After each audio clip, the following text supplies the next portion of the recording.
then put up on the side.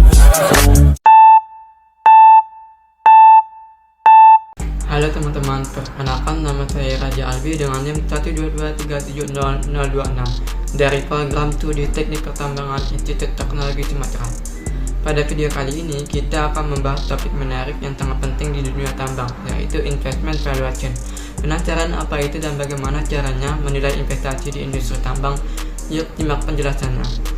Di dunia tambang, sebelum memulai sebuah proyek, investor perlu tahu apakah proyek itu layak atau tidak.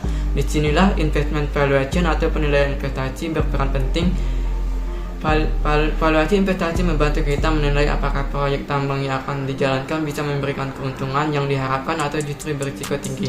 Jadi ini adalah salah satu langkah yang penting untuk menentukan keberhasilan jangka panjang sebuah proyek tambang. Jadi bagaimana cara kita melakukan investasi valuation? Jadi bagaimana cara kita melakukan investment valuation dalam proyek tambang? 1. Menilai arus kas masa depan atau cash flow.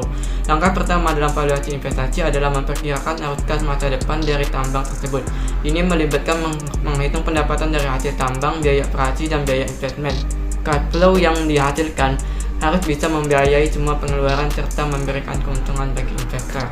2. Net present value. Salah satu metode yang paling umum digunakan dalam valuasi tambang adalah Net Present Value atau NPV. NPV menghitung berapa nilai arus kas masa depan jika dibandingkan dengan nilai saat ini. Kalau NPV-nya positif, itu berarti proyek layak dijalankan karena akan menghasilkan keuntungan. 3. Internal Rate of Return. Selain NPV, kita juga menggunakan Internal Rate of Return atau IRR untuk melihat seberapa besar tingkat pengembalian dari investasi. Semakin tinggi IRR, semakin menarik proyek tersebut bagi investor. Biasanya, IRR yang lebih tinggi dari tingkat bunga pinjaman atau cost of capital dianggap sebagai investasi yang baik. 2. Payback period. Payback period adalah waktu yang diperlukan untuk mengembalikan modal yang sudah diinvestasikan. Ini penting untuk melihat seberapa cepat kita bisa balik modal sebelum menikmati keuntungan. Semakin cepat payback period, semakin menarik proyek tersebut.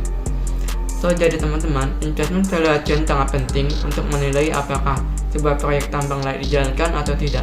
Dengan memahami arus kas, NPV, IRR, dan payback period, kita bisa membuat keputusan investasi yang lebih baik di industri tambang. Kalau kalian merasa informasi ini bermanfaat, jangan lupa like dan share ke teman-teman kalian. Sampai ketemu di video selanjutnya dan tetap semangat belajar tentang valuasi tambang.